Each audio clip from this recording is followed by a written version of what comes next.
देवादिदेव शासनायक भगवान महावीर स्वामी की, आचार्य भगवत कुंद स्वामी की, आचार्य भगवत विराट सागर जी महाराज की, आचार्य भगवत विशुद्ध सागर जी महाराज की, मौन दीक्षा शिक्षा दाता संयम प्राण प्रदाता आचार्य गुरुवर विभव सागर जी महाराज की।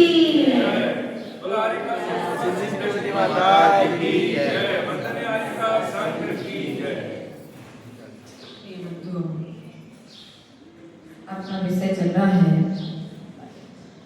12 भावना, और 12 भावना में भी प्रथम भावना के माध्यम से संसार की अनित्यता के लिए हम सभी ने यहाँ पर कल समझा था। आज दूसरी भावना अशरण भावना, अर्थात मरते हुए जीव के लिए संसार में कोई भी शरण नहीं है। अर्थात हमने एक मान्यता बना करके रखी है कि मुझे माता शरण है, मुझे पिता शरण है, मुझे पति शरण है, मुझे गुरु शरण है, मुझे शिष्य शरण है, मुझे पैसा शरण है, मुझे भगवान शरण है। कोई भी हमारे लिए अंतिम समय में बचाने वाला नहीं। स्वयं भगवान भी तुम्हारे लिए बचाने वाले। अब बढ़ते ना, बल बल देवी देवता मात पिता परिवार मरती वीरिया जीव को कोई न राखन हार। क्या अंतिम समय आ जाएगा ना भैया, तो दल रहे, बल रहे, देवी रहे और देवता रहे। कोई भी तुम्हारी रक्षा में आने वाला नहीं, कोई भी तुम्हारी सेवा करने वाला नहीं। तो सेवा कौन करेगा? जब तक तुम्हारा पुण्य रहेगा तब तक दुनिया तुम्हारी सेवा रहेगी, और जिस दिन पुण्य क्षीण हो गया ना, उस दिन तुम्हारी शरण में आया हुआ तुम्हारा पुत्र भी तुम्हें छोड़ करके भाग जाएगा। माँ की कोख से जन्म लेने वाली संतान अपने माता पिता के लिए मरण के समय में पुण्य नहीं है तो प्यासा छोड़ देती है, भूखा छोड़ देती है। और तो और जिस बच्चे को जन्म दिया है वह माँ सोचती है अंतिम समय में कम से कम बेटा जीवन भर यदि देखने नहीं आया है तो अंतिम समय में तो मुख देखने के लिए आ जाएगा।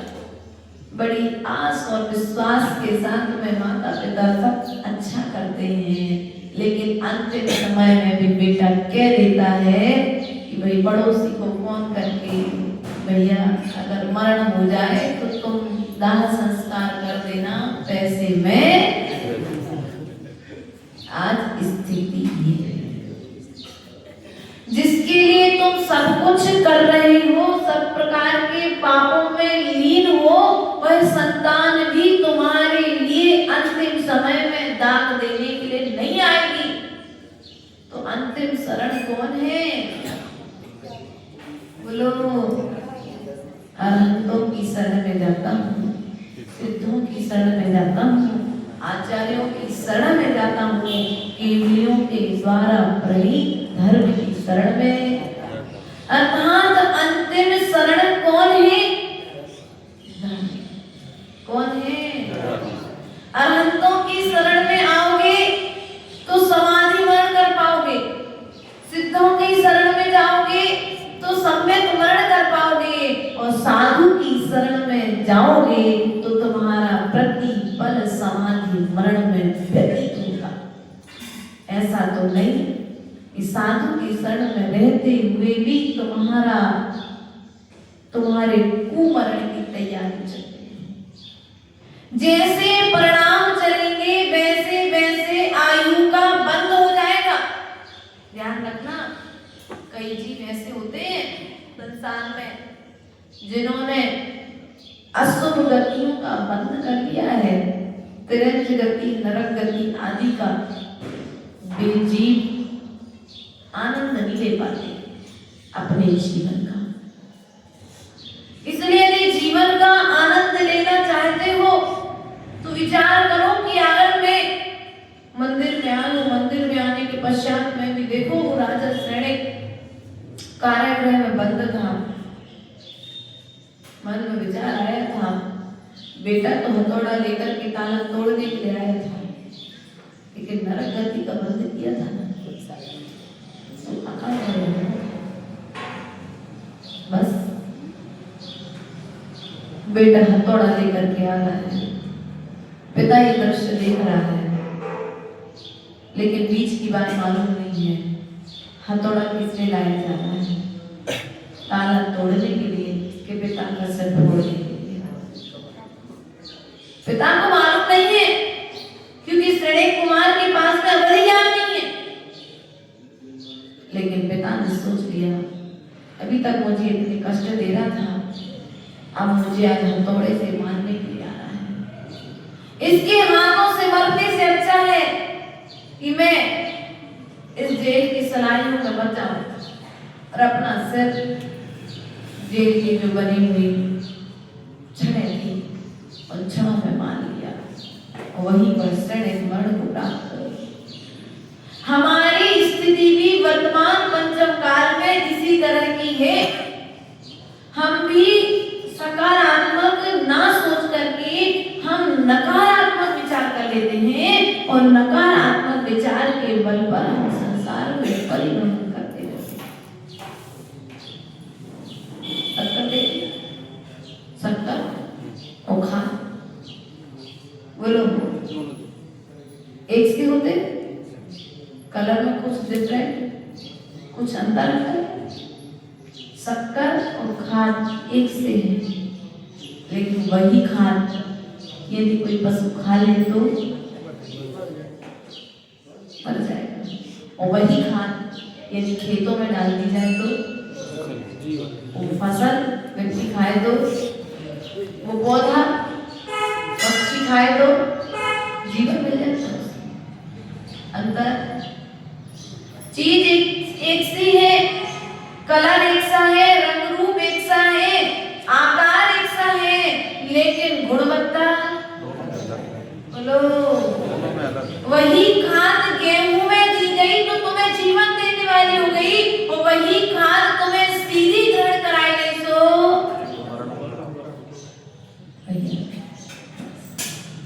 इसलिए आपसे कहना है कि मनुष्य पर्याय में आकर के तुम धर्म को अपने तरीके से करने का प्रयास कर रहे हो, वो तुम्हारा तरीका तुम्हें संसार में डालने वाला है।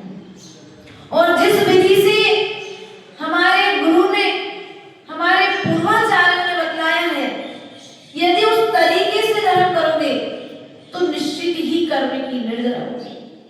लोग पूछते हैं माता जी केश वॉश करना जरूरी है क्या? पैदल चलना जरूरी है क्या?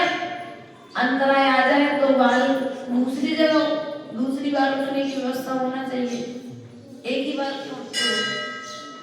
ऐसा करो जिस चौकी में अंतराय है उस चौकी में हाथ ना करके दूसरे चौकी में चले जाओ। माता जी कुछ तो उपाय होना चाहिए।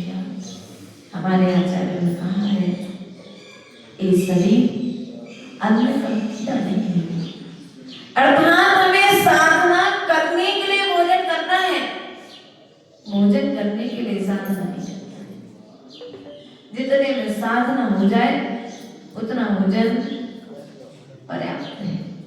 गाड़ी चलाने के लिए जितनी बड़ी गाड़ी उतना वाला डीजल है, टंकी कितनी छोटी सी होती है, वो गाड़ी कितनी बड़ी होती है, लेकिन गाड़ी में डीजल व्यवस्थित तरीके से डाला गया है तो गाड़ी अच्छे से चलती है।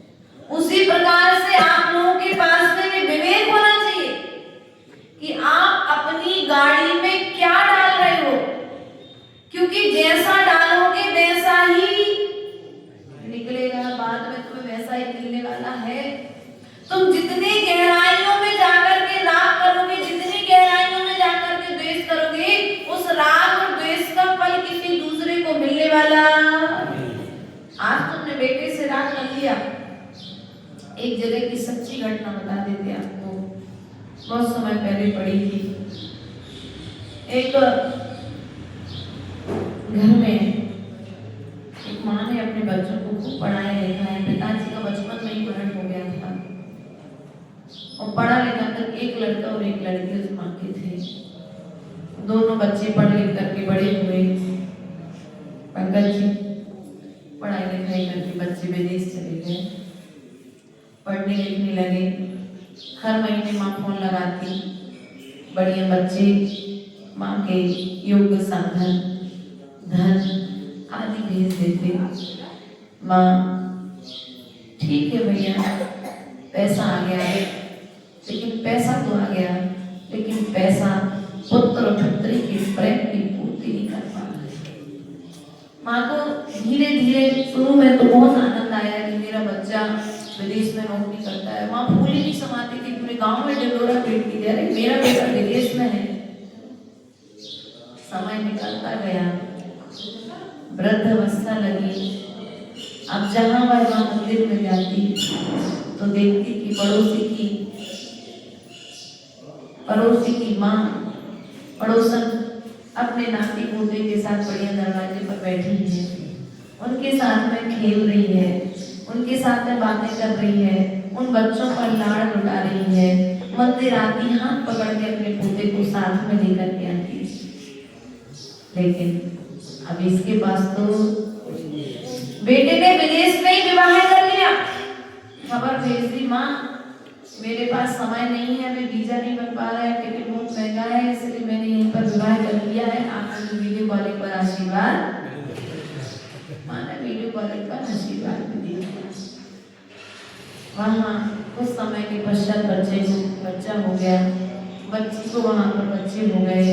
अब लेकिन यहाँ पर दोनों बच्चे वीडियो कॉलिंग पर बात तो करते, पैसा भी भेजते, बड़ी आलीशान मकान बना है माँ का, गांव में सबसे बड़ा मकान, सबसे ज्यादा पैसे वाली माँ। लेकिन वह माँ प्रेम के लिए तरसती, पड़ोसी को देखती, बहुओं के साथ बैठा देखती, हर त्योहार पर किस त्योहार पर बेटियां घर पर आती, उस माहौल को देखती, उसे भीतर भीतर बड़ा रोना आता। लेकिन अपनी इस दशा को दिखाने किसको जाए, क्योंकि पढ़ा लिखा करके विदेश भेजा किसने?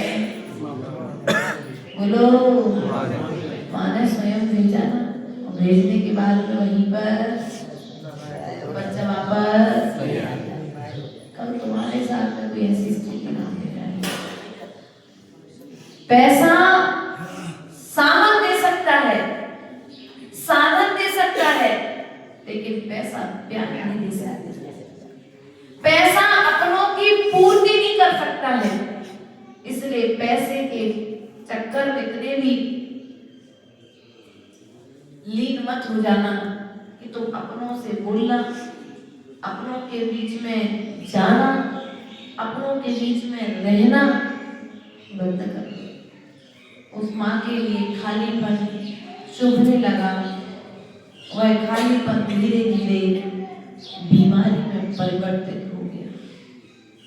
माँ ने कहा कि चलो अभी तक मेरे बच्चे मेरे पास में नहीं आए, तो कम से कम अब मेरी बीमारी की खबर सुन करके तो एक बार देखने के लिए आ जाएंगे। माँ ने फोन लगाया, कई बार फोन लगाया, कभी फोन उठता कभी फोन नहीं उठता। लेकिन अब जब फोन गया पड़ोसियों का कि तुम्हारी माँ बहुत बीमार है, आप लोग आ जाओ, और उसकी इच्छा है कि एक बार अपने पोता पोतियों को खिलाने की, हो सकता है आपके आने से वह ठीक हो जाए। अब यहाँ पर दोनों बच्चों की आपस में बात हुई, देखो भैया माँ बीमार है और मुझे ऑफिस से छुट्टी नहीं मिल रही है, एक काम करना, माँ यदि खत्म हो जाए तो तुम दाह संस्कार करने चले जाना, तेरवा करने के लिए मैसेज। तेर है संसार की आसार,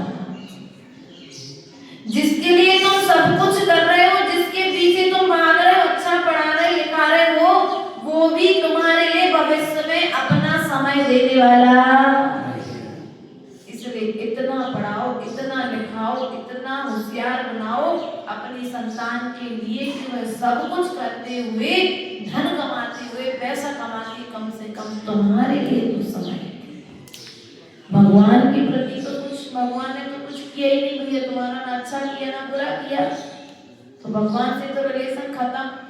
लेकिन तुमसे तो उनका रिलेशन है ना, खून का रिश्ता है, कम से कम अंतिम समय तो तुम्हारे श्वास के, अंतिम श्वासों के समय तो तुम्हारे पास में आ सके, इतना तो ज्ञान बच्चों में डालो।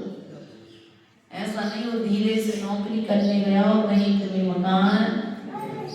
ध्यान रखना भैया कलेजरा वालों, बड़े सौभाग्यशाली हो कि तुम्हारा जन्म कलेजरा, क्या और कलेजरा में तुम लोग हो, ये भी पुण्य की बात है। कलेजरा में हो इसलिए इतने समय मंदिर में बैठे हो, क्या इसलिए मंदिर में बैठे हो, सुबह 6:30 बजते ही नहा धोकर के मंदिर में आ जाते हो, पूजन की थाल लगा करके प्रभु के चरणों में पूजन कर लेते हो। वरना सिटियों में रह करके हम लोगों ने देखी है स्थिति, 12 बजे के बाद चिड़िया भी नहीं दिखती आंगन में। तुम तो मनुष्य की बात करते हो, मनुष्य भी आएंगे तो बस दर्शन करेंगे और बाहर के बाहर चावल चढ़ाए, और समय ही नहीं है। इस मंदिर 12 किलोमीटर दूर, 20 किलोमीटर दूर, जितने में तुम 4 कदम पर आ रहे हो। इसलिए यदि तुम्हें अंतिम समय तक भगवान की मुद्रा को देखते हुए जाना है तो कलेजरा छोड़ के मत जाना। सच कह रहे हैं, वरना विदेशों में माँ कहेगी बेटा मुझे भगवान के दर्शन करेंगे, बेटा कहेगा माँ मुझे समय नहीं, ऑफिस का समय हो रहा है, मैं आपको दर्शन कराने लेकर के जाऊंगी, अपना काम कर बोलो। इसलिए जहाँ हो वहाँ बहुत अच्छे हो, पैसा कम कमा लेना, लेकिन पुण्य कमा रहे होना, यही पुण्य तुम्हारे साथ में जाए। पैसा जाने वाला नहीं है। इसलिए यहाँ पर कहा है कांग सिंह नहीं ब्रज चेतन को घेरा भवन में, नहीं बचा मन हारा कोई, क्यों समझो मन में, मंत्र यंत्र सेना धन संपत्ति राजपाट छूटे, बस नहीं चलता कार्य लुटेरा काय नदी उठे, चक्र रत्न हल धरसा भाई काम नहीं आया, एक तीर की लगत कृष्ण की विनस गई काया, देव धर्म गुरु शरण जगत में और नहीं कोई, प्रभु से फिरे भटकता चेतन यूं ही उम्र खोई, सबसे भटकता चेतन यूं ही अमर क्या खोदी उमर ब्रह्म में कि मुझे ये काम में आएगी, मुझे वो काम में आएगी, मुझे मरते हुए मेरा बेटा बचा लेगा, मुझे मरते हुए मेरी बहू बचा लेगी। अरे बहुत बड़ी डॉक्टर है मेरी बहू, विदेशों में नौकरी करती। माता जी आपको पता है मुझे कोई आपत्ति आएगी तो मेरी बहू मेरे लिए एक पैर पर खड़ी है, जब कहेंगे तब नौकरी छोड़ करके आ जाएगी। ठीक है, इतना विश्वास है ना, एक बार प्रयोग करके देख लो। हकीकत सामने आ जाएगी। तुम्हें अंतिम समय में तुम्हारी बहू के लिए भी तुम्हारे लिए नमकार मंत्र सुनाने का समय नहीं रहेगा। इसलिए अंतिम समय में यदि पुण्य रहेगा तो नमकार मंत्र सुनाने वाला मिलेगा, वरना अंतिम समय में नमकार मंत्र सुनाने वाला भी भैया बहुत अच्छा माहौल है तुम्हारे बांगड़ में। हर गांव में साधु बैठे हैं। ये माहौल तुम्हें दिल्ली में, मुंबई में, कलकत्ता में नहीं मिलेगा। तुम घर पर साधु का पड़गाहन कर पा रहे हो, पुण्य को रहेगी। कभी नहीं सोचना मेरा दिल्ली में मकान बन जाए। वहाँ व्यवस्था ये है कि मंदिर से 10-12 किलोमीटर दूर तुम्हारा फ्लैट बनेगा। तो चाहे तुझे भी 2100 रुपये 2500 रुपये दान दो तो कहो भैया मेरा चौका लगा लेना, चला। तुम्हारे पास समय है तो अपने घर पर साधु विचरण नहीं पढ़वा पाओगे। इसलिए जहां हो, जैसे हो, जिस अवस्था में हो, उसमें खुश रहने का प्रयास करो। उन्नति का सोचो, व्यापार बढ़ाओ, लेकिन जहां हो वहीं जितना बढ़ सकता है उतना बढ़ाओ, क्योंकि तुम्हारे भाग्य का होगा तो तुम्हारे भाग्य में तुम्हारे पास दौड़ कर के आएगा, और तुम्हारे भाग्य में नहीं होगा ना तो विदेश में भी रहोगे तो भी कोई काम है आकर के भाग जाएगा। देखो कल वज्रसेन और महासेन नाम के दो भाइयों को कथाना कबूल पड़ गए थे। पिता की 2 संतानें, उम्र बढ़ रही है दोनों बच्चों की। माता पिता को चिंता हुई तो बड़े भाई का विवाह नहीं हो रहा था। तो राजा ने एक बहुत प्रयास किया उस सेठ ने, लेकिन बड़े पुत्र का विवाह नहीं हो रहा था। उसने सोचा किसी गरीब के घर की बेटी को लेकर के आते हैं। विवाह हो गया। दोनों के विवाह की में 10 साल बाद तक वह बच्ची कुछ ना कह पाई और आकर के महासेन के साथ उसका विवाह कर दिया गया। उल्टा उसके पिता, महासेन के पिता ने उसके लड़की के पिता के लिए बहुत सारा धन दिया। तुमने मेरे ऊपर उपकार किया कि मेरे पुत्र से अपनी पुत्री का विवाह करा दिया। दोनों दंपति बड़ी आराम से रह रहे थे। उस समय के पश्चात पिता ने नगर में रहने वाले कुछ मंत्री पुरोहित आदि से कहा कि छोटे पुत्र का विवाह करना है और जो भी अच्छी पुत्री दिखे आप उसी समय मेरी पुत्री का विवाह तय। यहाँ पर पुरोहित वज्रसेन की कुंडली लेकर के अन्य नगरों में जाने लगा और जैसे उसे एक राजा की कन्या बहुत सुंदर रूपवती और गुणवती दिखी, उसने तत्काल वहां पर उसका विवाह तय कर दिया। और यहाँ आकर के वज्रसेन के पिता से कहा तुम्हारे पुत्र के युग पुस्तिका में लगन तय करके आ गया हूँ, अब बस जाकर के तुम्हें विवाह पहले की विधि ये थी। क्यों माँ दादी शादी हुई थी तो पहले आप देखने गए थे या आपके बड़े लोग गए थे? समझना बात को।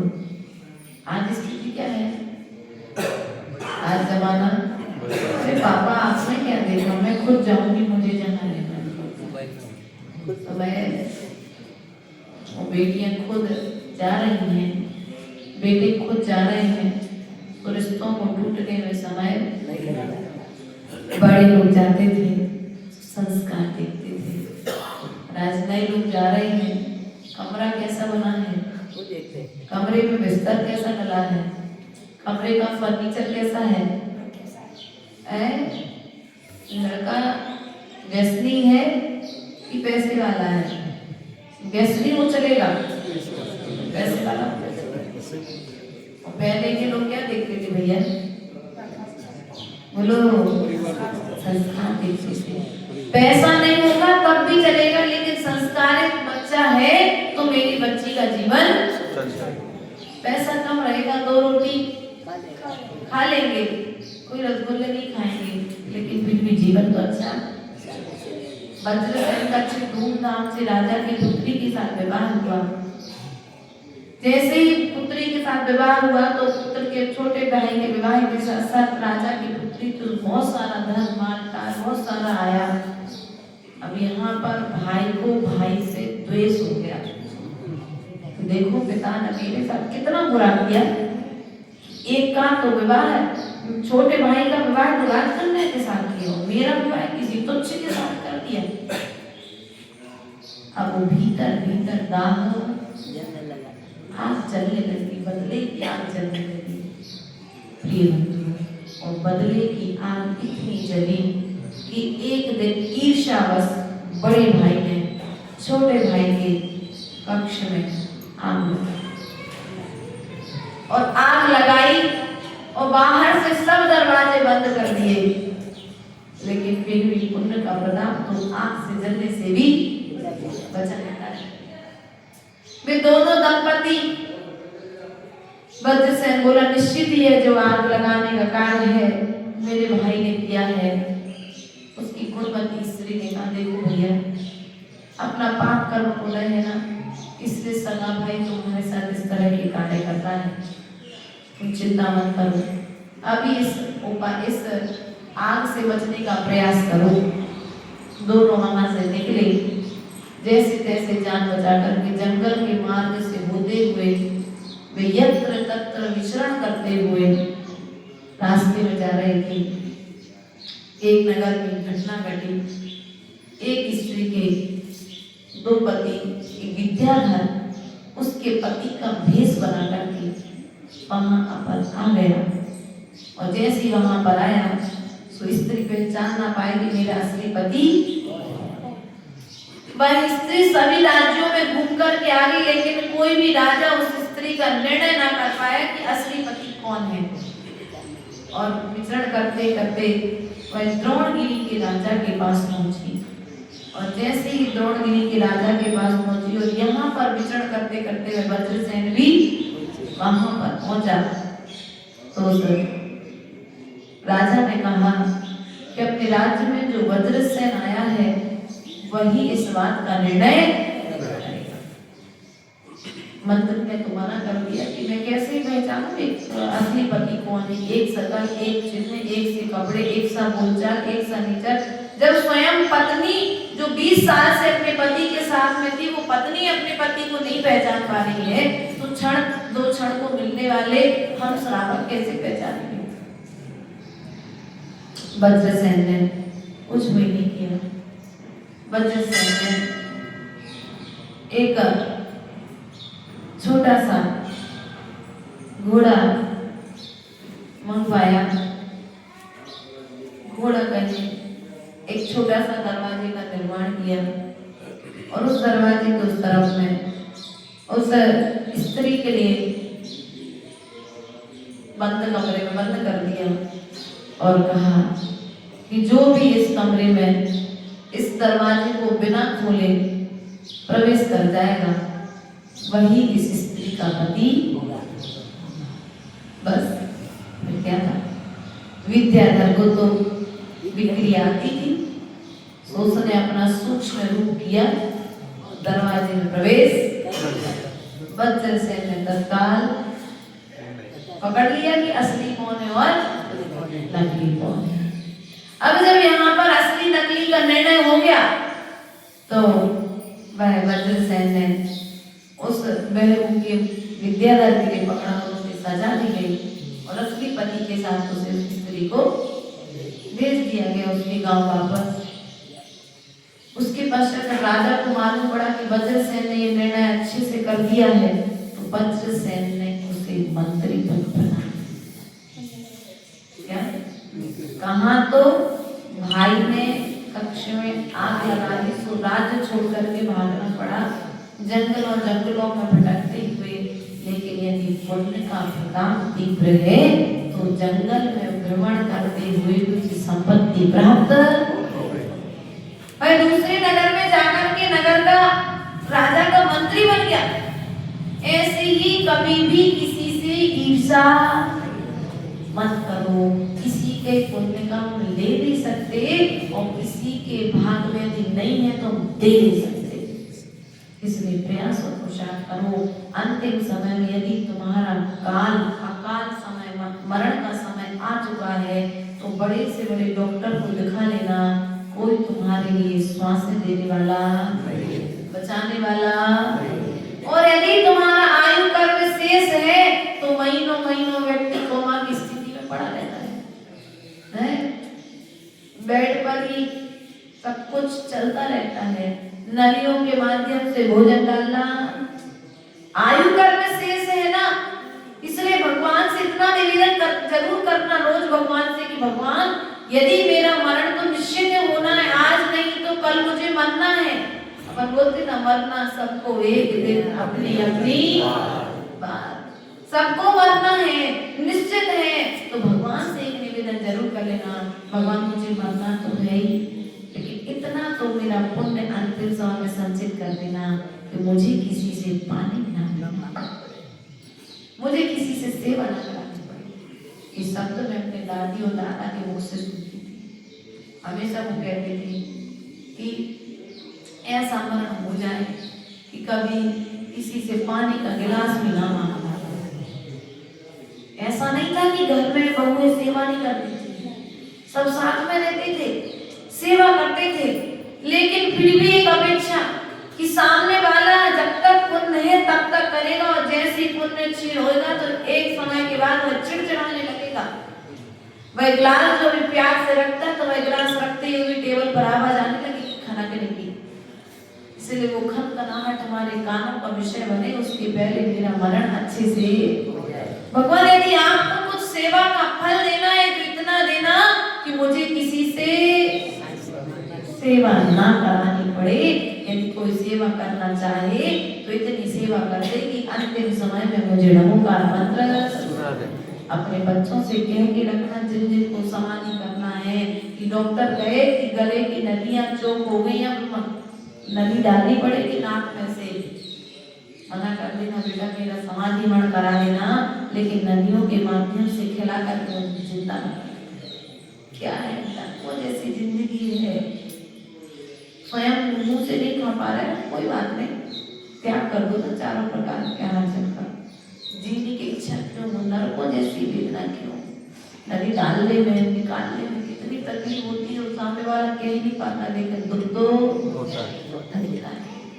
इसलिए अंतिम समय यदि तुम्हारा आ गया है, काल सिंह ने मृग चेतन को घेरा नौ वन में, काल रूपी सिंह आकर के मृग अर्थात हिरण चेतन को चेतना के लिए मृग की उपमा दी है, घेरा भव वन में, भव अर्थात मनुष्य भव आदि है, वन अर्थात संसार में आकर के कौन घेर लेता है, बोलो काल अर्थात तुम्हारा समय जब आ जाता है तो घेर लेता है। और उस जैसे शेर के सामने से हिरण को कोई बचा नहीं सकता है, बचाना संभव नहीं है, उसी प्रकार से मृत्यु का समय जब आ गया है तो कोई तुम्हें संसार से में बचाने वाला नहीं है, नहीं बचावन हारा कोई, यूं समझो मन में मंत्र यंत्र सेना धन संपत्ति मंत्र। अरे षडमुकार मंत्र को तो अपने जीवन भर पढ़ा है, ओणमुकार मंत्र तो बचा पाएगा क्या, बोलो तो दादी माँ बचा पाएगा क्या। वह नमोकार मंत्र तुम्हें श्वास नहीं दे पाएगा, लेकिन यदि तुम नमोकार मंत्र पर श्रद्धा करोगे, नमोकार मंत्र पर विश्वास करोगे, नमोकार मंत्र में पंच परमेश्वरी को श्रद्धा पूर्वक नमस्कार करोगे, तो निश्चित ही वे नमोकार मंत्र तुम्हें श्वासें तो नहीं देगा, तुम्हारी श्वासों के सम्यक तरीके से समाप्त करके तुम्हें स्वर्ग और सिद्धालय जरूर। इसलिए अंतिम समय में नमोकार मंत्र पर श्रद्धा रखो, इतना विश्वास रखो कि नमोकार मंत्र जिन जिन ने भी सुना है उनने समाधि मरण को प्राप्त। इसलिए अपने बच्चों से कह करके रहो कि बेटा मुझे अंतिम समय में अस्पताल मत ले जाना, मुझे कौन सी आजकल थोड़ा सा गिरता और व्यक्ति फिर में क्या हो जाए ट्यूमर, बहुत सारी बीमारी, खून के थक्के जम जाते हैं, ब्रेन हेमरेज हो जाता है आजकल, ऐसी बीमारी हो गई कि थोड़ा सा गिरा कि गया आदमी। वजह ऐसे ब्रेन हेमरेज जैसी बड़ी बड़ी बीमारियां आ जाए तो बच्चों से कह करके रखो कि बेटा मुझे अस्पताल ले जाना दिखाना, लेकिन डॉक्टर अगर मुझे कोई बड़ी व्यवस्था बताए तो मेरा समय बर्बाद मत करना, मुझे अंतिम समय में साधु के पास ले जाना, नमोकार मंत्र सुनाना। ऐसी भावना भीतर में रखना कि मुझे अंतिम समय में अस्पताल में नहीं जाना है, मुझे अंतिम समय में प्रभु के दरबार से जाना है। अपन बोलते ना मेरा अंतिम मरण समाधि, कहने अकेले से समाधि मरण नहीं होगा, समाधि मरण के लिए पुरुषार्थ भी करना पड़ेगा, क्योंकि हमने ऐसे कई संघ में रहकर के उदाहरण देके ऐसी कई घटनाएं देखी है कि जिन जिन ने समाधि मरण की भावना करी है निश्चित ही उनका मरण गुरु की गोद में और प्रभु के चरणों में हुआ है। इसलिए तुम लोग भी ऐसा यदि समय को मरण चाहते हो तो अभी से अपने मरण की तैयारी, मंत्र तुम्हें बचाने वाला नहीं, यंत्र, कोई यंत्र बनवा दो भैया दरवाजे पे कि कोई मृत्यु तुम्हारे घर में प्रवेश ना करे, ऐसा कोई यंत्र है क्या?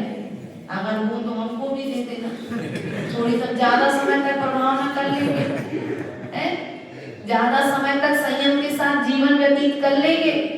तुम लोग तो असंयम के साथ जी रहे हो, हम संयम के साथ जी लेंगे यदि आयु बढ़ाने वाला कोई यंत्र है तो।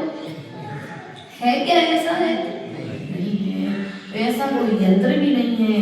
सेना, तुम्हारे पास कितने भी सेना रहे, तुम्हारे कितने भी सेवक रहे, लेकिन जब तुम्हारा अंतिम समय आएगा तो सेना तुम्हारे सेवक तुम्हें वैद्य के पास तो ले जाएगा, लेकिन वह वैद्य की औषधि भी कार्य नहीं कर पाएगी।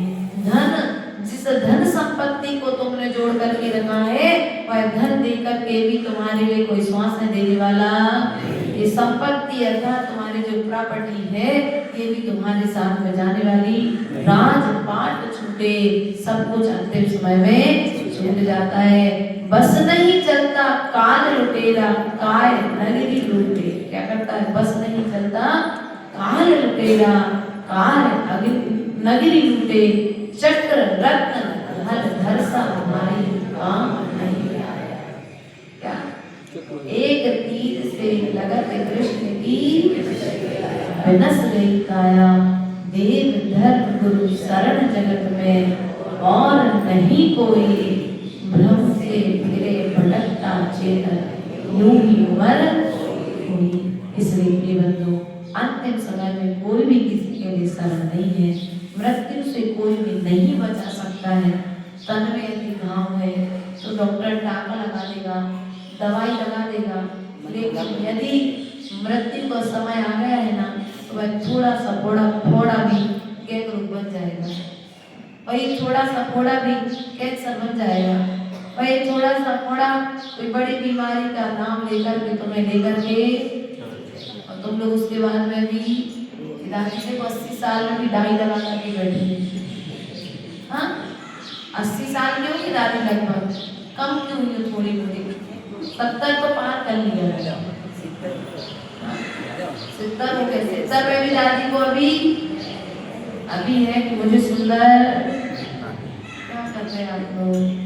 जाग जाओ चेतन, जाग जाओ, क्योंकि अभी नहीं जागे तो फिर आगे जगाने वाला कोई, समय धीरे धीरे पलट रहा है, उनका पासा पलटे, पाप में परिवर्तन हो, उसके पहले पाप को छोड़ दो, यही भगवान का कहना है।